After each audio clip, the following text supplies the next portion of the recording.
The dawn broke gray and heavy with rain, matching the bleak canvas above with the turmoil in Evelyn's soul. Sleep had offered no escape from the whispers which echoed inside her skull now, demanding attention. Determined to break their hold, she dressed quickly and descended the stairs. The inn was silent, the previous night's cacophony replaced by a suffocating calm that pressed against her ears. In the entry hall, she found Mr. Harrow seated behind the desk. His face was creased with worry lines, eyes clouded. Startled by her sudden appearance, he gestured to a chair. "You were stirring about, Miss Marwell. Couldn't bring yourself to join me for breakfast, could you?" His tone was dry, laced with a knowingness that made her skin crawl. Before she could reply, a new voice cut through the silence. "Harrow, you old fool, do you really think you can hide her?" The newcomer stepped forward, his form tall and imposing in the dim light. A scar bisected his face, contrasting sharply with the manic grin that split his lips. "And what are you doing here, Nicholas?" Harrow snapped. His gaze was sharp, though his voice betrayed his unease. "Just passing through, brother. Thought I might grab a bite before I head north." Nicholas surveyed the room, his grin widening. "You sure you don't want some company, Harrow? You look like you could use a hand. Maybe someone to keep you from scaring the wits out of your only guest." Harrow shot him a venomous look, then turned back to Evelyn, offering a strained apology. "I hope you weren't frightened last night, Miss Marwell. The wind can be a bit boisterous sometimes, you know, along with the rain." "It wasn't the wind," she whispered, her gaze locked onto Nicholas. There was something unsettling about him, an aura of danger that made the hairs on her arms stand on end. Nicholas chuckled, a low rumble in his chest that echoed strangely in the small space. "So you heard us then, little archivist?" "What did you hear?" His eyes glittered with amusement, but when Evelyn hesitated, his tone changed, hardening like stone. "Don't play coy with me. You came here seeking knowledge, didn't you? Well, I have knowledge, and unlike this old fool, I'm willing to share it. For a price, what do you want from me?" She challenged, her voice trembling slightly. Despite her facade of bravery, fear coiled in her stomach. She should leave, flee, while she still had the chance. Nicholas leaned closer, his voice dropping to a conspiratorial whisper. "Tell me, archivist, what brings you to this forgotten corner of the world? What secrets do you seek?" He paused, gauging her reaction. "I'm guessing it has something to do with the whispers, yes?" He straightened, a predatory smile curving his lips. "Very well then, let us make a deal. I will help you uncover the secrets of Graywick and the Graywick Inn, but in return, you must aid me in a matter of personal importance. And what if I refuse?" She challenged, hating the tremor in her own voice. Nicholas laughed, a harsh sound that reverberated through the inn. "Oh, I think you won't refuse, not after what you heard last night. After all, you wouldn't want those secrets to fall into the wrong hands, would you? Not when they have the power to destroy as much as to enlighten." Leaned back, his smile turning predatory. "So we have an agreement then?" Evelyn stared at him, torn between her desire for answers and the growing sense of dread that clawed at her resolve. The whispers, she realized, had woven a web around her, ensnaring her in their enigmatic embrace. Now, she had a choice to make, one that would determine whether she would become their next captive or their unlikely champion. Nicholas, sensing her internal struggle, pressed his advantage, his tone softening slightly. "Think of it as a chance for redemption, archivist, a way to make things right. All I ask is a small service, a simple task that will bring me great benefit. Surely you can manage that, yes?" His eyes glinted with an unsettling intensity, daring her to refuse, daring her to defy the whispers. But Evelyn knew resistance was futile. She was trapped in a labyrinth of sound and secrets, and the only way out was through. With a deep breath, she met Nicholas's gaze. "Very well," she whispered, her voice hoarse with a mixture of fear and determination. "What do you want from me?" The Graywick Inn was a tapestry of gloom, its weathered walls holding centuries of stories close. As Nicholas led Evelyn through its shadowy halls, he wove tales of the town's demise, a narrative that mingled fact with chilling speculation. According to him, Graywick hadn't been abandoned, but rather had been swallowed by the whispers. Consumed by the very secrets the inn was rumored to preserve. Those who lingered too long, he said, became ensnared, their minds and souls claimed by the ethereal voices. Evelyn, however, sensed a different story beneath his dramatic retelling, a truth he was keeping hidden. The inn cellar, Nicholas revealed, was the source of the whispers, a nexus of otherworldly energy that had seeped into the fabric of the building. It was there, according to legend, that souls were trapped, forever doomed to wander the shadowy depths. "And you wish to help these souls find peace?" Evelyn said softly, more to herself than to Nicholas. He stiffened, his eyes flashing with a mix of surprise and irritation. "Of course, why else would I seek your aid?" But Evelyn saw through his feigned concern. There was a darkness in his eyes, a hunger that whispered of darker intentions. Trusting him, she knew, would be a grave mistake. Still, she needed access to the cellar. As they descended the creaking steps, the whispers rising in volume, she made a mental note to search the rest of the inn when Nicholas wasn't looking. Perhaps there were clues to his true motives hidden within the walls. The cellar was a cavernous space, dimly lit by a single lantern swaying from a hook in the ceiling. Rows of barrels stood like silent sentinels, their contents long forgotten, their labels hanging in tattered shreds. The air hung thick with the scent of damp earth and decay. The whispers here were deafening, a chorus of voices clamoring for release. "Help us," they cried. "Free us from our prison." Nicholas moved toward a far corner, gesturing for Evelyn to follow. There, nestled between two moss-covered pillars, was a stone archway, its surface covered in strange symbols that seemed to writhe under her gaze. "This is the nexus," Nicholas said, his voice echoing strangely in the vast space. "Here the veil between our world and theirs is thinnest. It is here that you must perform the ritual, Evelyn. If you wish to help these poor souls, you must open the gate and let them pass." She turned to him, her expression a mix of apprehension and resolve. "And what will that do?" Nicholas hesitated, then replied in a softer voice. "It will free them, of course. Yeah. But it will also bind their essence to me. Think of it as a bargain, sister. They gain their freedom, and I gain their power. Together we can shape the world as we see fit." Evelyn stared at him, horrified realization dawning on her. Nicholas had tricked her. He hadn't sought to help the souls in the cellar. He had sought to exploit them, to use them as pawns in his own game. But she wasn't going to let him. "No," she whispered, her voice shaking with anger.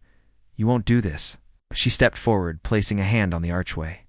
The whispers surged, their voices a cacophony of sound, yet a single word pierced through, clear and strong. "Stop."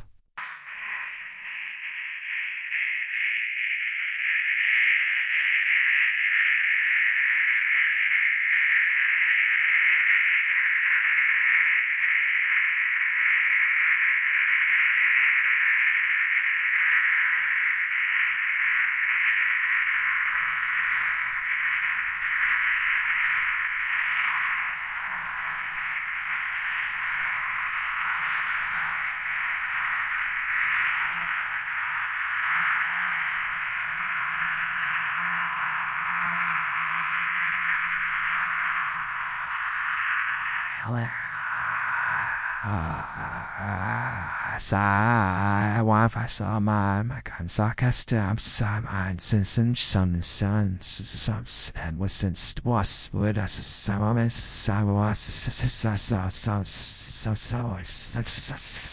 She turned to face him, her expression resolute. "You won't get away with this," she said softly, her voice echoing in the suddenly silent cellar. Nicholas snarled, his features contorted with rage. "You foolish girl. You've sealed our fate, and we are bound together. You, me, and the whispers. And none of us will ever escape." The ground shook, and the whispers rose to a deafening crescendo. "Do you feel like you're being watched? Like someone or something is peering over your shoulder, observing your every move? It's a feeling that can send chills down your spine, making you question whether you're truly alone. Hi, I'm your host, and today we're diving into the unsettling realm of stories about feeling watched. Prepare to be captivated by tales that blur the line between reality and the supernatural, leaving you questioning what lurks in the shadows. Our first story comes from Amara. It started when my family moved into our new home. My son started telling me that he hears whispering whenever he goes into his room or into the attic, so of course I dismissed it as an overactive imagination. After all, how could there be whispers in our new home? However, after hearing the same thing multiple times, I decided to investigate. I went upstairs to listen outside my son's room, but I couldn't hear anything. Then I tried going into the room while my son was in there, and I could hear nothing. However, when I opened up the closet and laid down on the bed, I could clearly hear what sounded like whispering. Now, mind you, this is where things get interesting. I've lived in numerous homes throughout my life, and I've never experienced anything like this. I could tell that these were definitely not just random noises, because they were completely silent when anyone was actually in the room. I've heard scratching sounds inside the closet as well. Whenever I'd open the door, though, I would see nothing. Well, I ended up moving into that spare bedroom because our master bedroom needed renovation. One night I woke up to hear the most clear whispering I had ever heard. They were literally right by my ear saying things that sounded like, "She's awake. Come quickly." Now, of course, I jumped out of bed, turning on all the lights and calling out, but obviously no one was there. I laid back down, but I couldn't fall back asleep because I kept hearing those whispering voices right by my ear. Well, after a couple hours, I got up and went to the closet to see if I could see anything. I started recording with my phone, and this is what I caught. Now, I don't know what you guys think, but I don't think that sounds like any kind of animal. So yeah, I moved back into the master bedroom and sold the house as soon as possible. We have another story. It was one of those hot summer nights where sleeping was almost impossible. So I decided to take a drive and clear my head. As I drove, I thought about how crazy it was that the people living back in the 1700s, didn't have air conditioning. So I started driving toward an old historic village where I knew I could walk around and check out the buildings. As I walked around, I heard what sounded like a horse and buggy clip-clop down the road.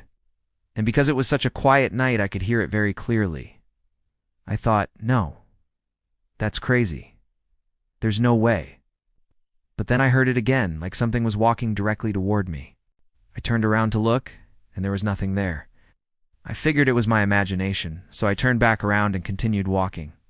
That's when I heard it again, right behind me. I jumped a foot in the air and turned around, but there was nothing there. I chalked it up to the heat, causing me to imagine things, so I walked back to my car and started driving home. As I was driving, I heard the sound again, so I pulled over to the side of the road to listen. And there it was, walking on the road behind me.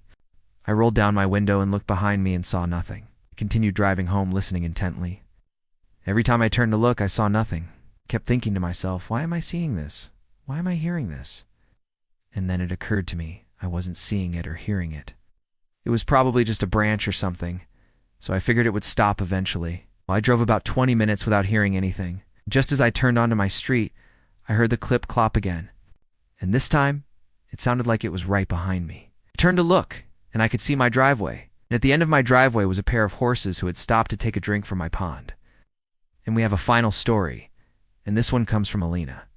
It was a particularly chilly evening in October, and I was working late in my office on the third floor of an old Victorian home. The windows rattled in their frames as strong winds howled outside and rain poured steadily against the glass. The rest of my colleagues had gone home hours ago, and I was alone in the vast, echoing space, the only sound my own typing and the wind. Suddenly I felt a strange presence in the room with me. A chill swept over me and goosebumps erupted on my arms. I paused in my work, listening intently. Then I heard it again, a soft but distinct scratching sound, as if someone or something were just outside the window, trying to gain entry. Fear pricked at me, and I dismissed it as my imagination playing tricks in the eerie silence of the empty office. I returned to my work, trying to shake off the unsettling feeling.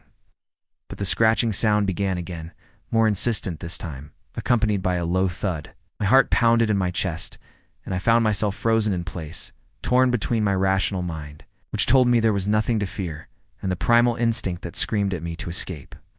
With a start, I realized that the window was old and made of glass, and I shuddered at the thought of whatever was out there trying to claw its way in. Just then, my phone vibrated on my desk, startling me. I picked it up to see a text message from my colleague asking if I was still in the office and suggesting that I come downstairs and join him and the others in the common room for a quick game of poker. Hesitantly, I agreed, grateful for the distraction and the company. As I made my way downstairs, I couldn't shake the feeling that I was being watched, that unseen eyes were following my every move. I hurried my steps, eager to reach the safety of the common room. However, as I rounded the corner and approached the stairs, the hair on the back of my neck stood on end, and I could have sworn that I heard a voice, a raspy whisper just beyond my hearing saying my name. Panicked, I rushed down the stairs and burst into the common room, where my colleagues sat, gathered around a table, their faces illuminated by the soft glow of the lamp. Relief washed over me as I joined them, and I forced a smile, trying to shake off the lingering fear. But the moment I sat down, the weight of the unseen presence seemed to follow me, settling heavily in the room like a shroud. The scratching sound, the low thud, and the whisper, they were all part of something sinister, something malevolent, that lurked just beyond our perception. And I couldn't help but wonder if whatever it was, it had followed me downstairs, if it was here in the common room with us. As the night wore on and the game continued, I found myself jumpy and on edge, my senses on high alert. I couldn't concentrate on the game. Every creak of the floorboard, every sigh, every cough sent a jolt of fear through me, and I longed to escape the suffocating atmosphere of the room. Finally, as the clock struck midnight, I made my excuses and fled. I practically ran to my car, eager to get home to the familiar comforts of my own space. As I drove away, I glanced back at the house, its dark windows like vacant eyes staring back at me.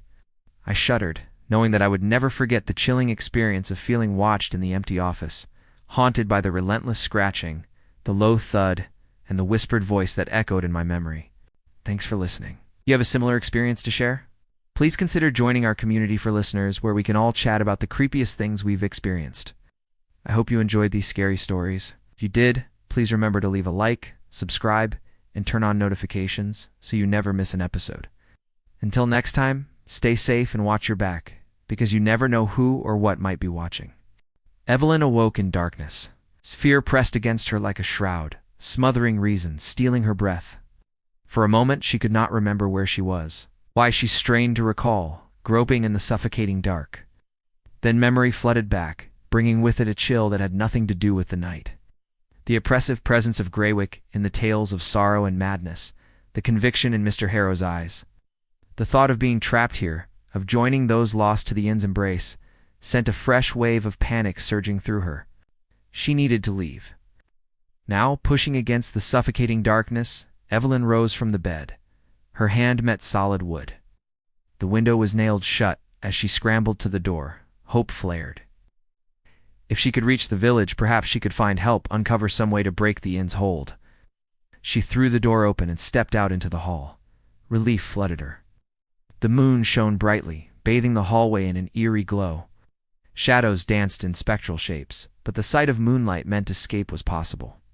Or so she thought, for the moment her foot touched the landing, a cold dread gripped her heart. Behind her, the door slammed shut. Panicked, she spun around, rapping against the wood. "Help me! Let me out!" she cried, her voice echoing in the silent hall. But no one answered. At.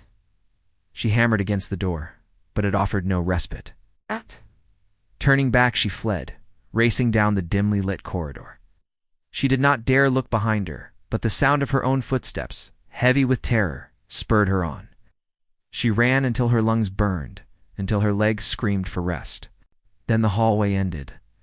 She stood in the lobby, but the front door was gone, vanished as if the inn had never wished for her to leave. Terror constricted her throat. She backed away, pressing herself against the wall. The inn was closing in, cutting off her escape.